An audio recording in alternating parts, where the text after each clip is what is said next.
Greetings to everyone. इस series को आगे बढ़ाते हुए आज हम लोग मॉक टेस्ट 2 करेंगे और इस वीडियो में हम जीएस सेक्शन डिस्कस करेंगे। तो देखते हैं सबसे पहला क्वेश्चन क्या है। सबसे पहला क्वेश्चन है कि आर्द्रता किस उपकरण से नापी जाती है। तो आर्द्रता को क्या कहते हैं? आर्द्रता मतलब होता है ह्यूमिडिटी। ह्यूमिडिटी को नापने के लिए कौन सा उपकरण यूज़ करते हैं, कौन सा इंस्ट्रूमेंट यूज़ करते हैं? हाइग्रोमीटर यूज़ करते हैं। ये कई एग्जाम्स में पूछा गया है, वनडे एग्जाम्स में काफ़ी पूछा जाता है कि हाई ह्यूमिडिटी को नापने के लिए कौन सा इंस्ट्रूमेंट यूज़ करते हैं, तो that is known as hygrometer. Next question है कि माइक्रोवेव ओवन में जिस माइक्रोवेव ट्यूब का उपयोग होता है उसे क्या कहते हैं? तो जो हमारा माइक्रोवेव होता है, माइक्रोवेव में सबसे ज़्यादा जो इम्पोर्टेंट होता है, जिसकी वजह से माइक्रोवेव महंगा होता है, वो क्या होता है? मैग्नेट्रॉन होता है।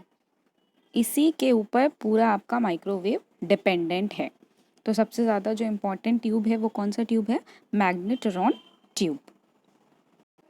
फिर नेक्स्ट क्वेश्चन बात करता है कि वाहनों में पेट्रोल के जलने से किस धातु वायु को प्रदूषित करती है? कौन सी धातु? तो इसमें कई सारे एग्जाम्पल्स हैं। एग्जाम्पल्स ना देख के आप देखिए कि असल में किसके वजह से पोल्यूशन होता है पेट्रोल के अंदर। तो ये कौन होता है? ये लेड होता है, जिसके वजह से पेट्रोल के जलने से जो एयर पोल्यूशन हमको दिखाई देता है वो किसके वजह से होता है? लेड से। फिर नेक्स्ट क्वेश्चन है मानव तंत्र में प्रति ऑक्सी कारकों का कार्य क्या है? ऑक्सी कारक, ठीक है, ऑक्सी कारकों का कार्य क्या है?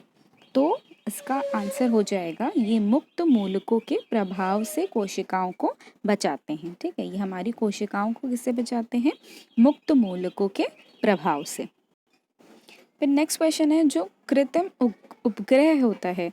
कृत्रिम उपग्रह का मतलब यानी कि हम लोग बात कर रहे हैं यहाँ पर सैटेलाइट की। तो सैटेलाइट जो है आपका, सैटेलाइट का ऊर्जा का स्रोत क्या होता है? तो आप अपनी अकल लगा के बताएं कि सैटेलाइट की ऊर्जा का स्रोत क्या होता है? सैटेलाइट के ऊर्जा का स्रोत होता है सोलर सेल, क्योंकि वहाँ पे सिर्फ और सिर्फ सन ही अवेलेबल है, तो सोलर सेल उसका स्रोत होता है। नेक्स्ट क्वेश्चन है कि रोम क्या है? रोम है आपका नॉन वॉलेटाइल मेमोरी, जो कि वोल्टेज से अफेक्ट नहीं करती है। नॉन वॉलेटाइल का मतलब होता है कि अगर वोल्टेज शट डाउन कर दें तो ये इफेक्ट नहीं करेगी, उसी को रोम कहते हैं। और रैम आपकी क्या है? वॉलेटाइल मेमोरी है, तो इसका मतलब क्या है कि वो वोल्टेज से इफेक्ट करेगी। अब नेक्स्ट देखते हैं सिंधु घाटी सभ्यता की यानी कि इंडस वैली सिविलाइजेशन की सबसे इम्पॉर्टेंट कैरेक्टरिस्टिक क्या है? इंडस वैली सिविलाइजेशन की सबसे इम्पॉर्टेंट कैरेक्टरिस्टिक है कि वो लोग पकी हुई ईंटों का इस्तेमाल करते थे। वो लोग पकी हुई ईंटों का इस्तेमाल करते थे। फिर है कि ये जो आपका मोहनजोदारो है, ठीक है, जो मोहनजोदारो है जिसको द लैंड ऑफ डेड बोलते हैं, इसका मतलब कि मृतकों का टीला। ठीक है, तो इसको किसने डिस्कवर किया था? इसको डिस्कवर किया था रखलदास बनर्जी ने। रखलदास बनर्जी। फिर है कि जो ऋग्वेद में 10 राजाओं जिसको कहते हैं 10 राजाओं का जो युद्ध है वो किस नदी के किनारे लिखा हुआ है? तो वो रावी नदी के किनारे लिखा हुआ है। और उस टाइम रावी नदी को क्या कहते थे? पुरुषनी। उस टाइम उसको कहते थे पुरुषनी। फिर नेक्स्ट क्वेश्चन है कि तुलुवा वंश का संस्थापक कौन था? किसने इसे स्टार्ट किया था? तुलुवा वंश को स्टार्ट किया था वीर नरसिंह ने। ठीक है, फिर नेक्स्ट है कि जजिया किसके शासनकाल में पुनः लगाया गया था? ये भी बहुत पेट क्वेश्चन है। तो जजिया पुनः किसके शासनकाल में लगाया गया था? औरंगजेब के। अकबर ने इसे हटा दिया था और औरंगजेब ने इसे लगा दिया था। फिर 1857 में इलाहाबाद को आपातकालीन मुख्यालय बनाया गया था। किसके अंडर बनाया गया था? तो इलाहाबाद को मुख्यालय किसके अंडर बनाया गया था? 1857 में। मैंने आपसे इससे पहले भी एक क्वेश्चन पूछा था कि 1857 के टाइम जो था वाइसरॉय कौन था? वो कौन था? वो कैनिंग था। ठीक है, और कैनिंग ही के टाइम में इलाहाबाद को आपातकालीन मुख्यालय बनाया गया था। कैनिंग, इसका आंसर होगा कैनिंग। फिर नेक्स्ट क्वेश्चन है पागलपंथी विद्रोह जो है किसका विद्रोह था?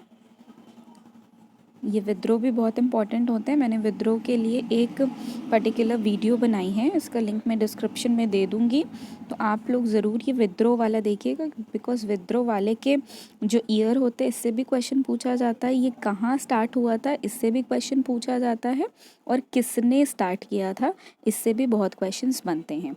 तो ये जो पागलपंथी विद्रोह है इसको गारो लोगों ने स्टार्ट किया था। गारो लोग जो है वो कहाँ रहते हैं, वो मेघालय में रहते हैं, गारो खासी हिल्स में जो रहते हैं वो गारो ही लोग हैं, उन्होंने ही ये पागलपंथी विद्रोह स्टार्ट किया था। फिर नेक्स्ट क्वेश्चन है कि पूर्ण स्वराज कब पास हुआ था। तो पूर्ण स्वराज से रिलेटेड मैं आपको कई सारे पॉइंट्स बता देती हूँ। पूर्ण स्वराज जब पास हुआ था तो उस टाइम कौन सा सेशन था, वो लाहौर सेशन था। ठीक है, वो लाहौर सेशन था। वो कब स्टार्ट हुआ था, वो कब हुआ था, दिसंबर 1929 को हुआ था। उसके उस टाइम प्रेसिडेंट कौन थे, जवाहरलाल नेहरू उसके प्रेसिडेंट थे। तो ये 3-4 पॉइंट पूर्ण स्वराज से बहुत इंपॉर्टेंट है लिखना। और ये जो दिसंबर 1929 में मीटिंग हुई थी तो उसमें क्या बताया गया था, उसमें बोला गया था कि 26 जनवरी 1950 को हम लोग क्या करेंगे, हम लोग अपना इंडिपेंडेंस डे बनाएंगे, लेकिन ऐसा नहीं हो सका। और जो है फिर इसी वजह से हम लोग गणतंत्र दिवस अपना 26 जनवरी को बनाते हैं, क्योंकि पहले जो है यही सोचा गया था कि हम लोग 26 जनवरी को इंडिपेंडेंस डे बनाएंगे, लेकिन ऐसा नहीं हो सका। फिर आपका नेक्स्ट क्वेश्चन है कि 1907 में कांग्रेस का विभाजन कहाँ हुआ था।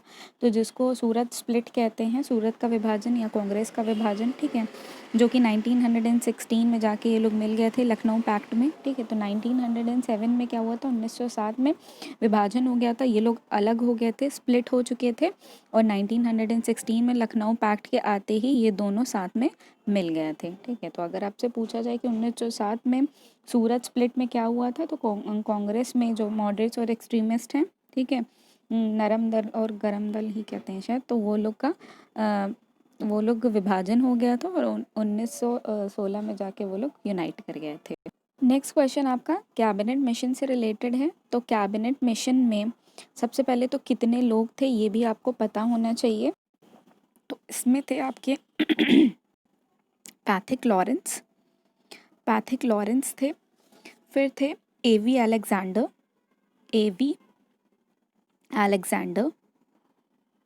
और नेक्स्ट इसके थे स्टैफर्ड क्रिप्स। तो ये कौन थे, ये आपके कैबिनेट मिशन के अंदर जो लोग आते हैं वो थे। और ये कब आया था, ये आया था 1946 में। इसका मेन एम क्या था, भारत के लिए एक संविधान का निर्माण करना। ठीक है, लेकिन इसमें क्या ख़राबी थी इस कैबिनेट मिशन में कि जो प्रांत थे, जो प्रोविंस थे, उनको बहुत ज़्यादा पावर्स दे दी गई थी। तो हमारा इंडिया क्या चाहता था, ये जो प्रोविंसेस हैं उनको बहुत ज़्यादा पावर्स नहीं दी जाए, ज़्यादातर पावर्स किसको दी जाए, आपके सेंटर को दी जाए। तो इस वजह से ये कैबिनेट मिशन आपका सक्सेसफुल नहीं हो पाया था। तो ये था कैबिनेट मिशन के बारे में, जो कि अनसक्सेसफुल रहा था। अब नेक्स्ट बात आती है कि भारत के संघ में 3 सूचियों की व्यवस्था है, ये किससे ली गई है। ये GOI एक्ट यानी कि गवर्नमेंट ऑफ इंडिया एक्ट 1935 से ली गई है, जिसको हिंदी में कहते हैं भारत शासन अधिनियम 1935, इससे ली गई। और 3 सूचियाँ कौन कौन सी हैं हमारी, स्टेट की, यूनियन की और कॉन्करेंट की। ठीक है, समवर्ती सूची, स्टेट सूची और संघ की सूची। फिर नेक्स्ट क्या है कि आर्टिकल 1 में आपसे वाइस वर्सा भी पूछ सकते हैं, आर्टिकल 1 में क्या लिखा है। आर्टिकल 1 में क्या लिखा है, भारतीय संविधान का इंडिया जो कि भारत है, राज्यों का यूनियन है। ठीक है, ये फेडरल नहीं है, ये क्या है, यूनियन है, राज्यों का यूनियन है। ये कहाँ पर लिखा है कि इंडिया राज्यों का यूनियन है, ये आर्टिकल 1 में लिखा हुआ है।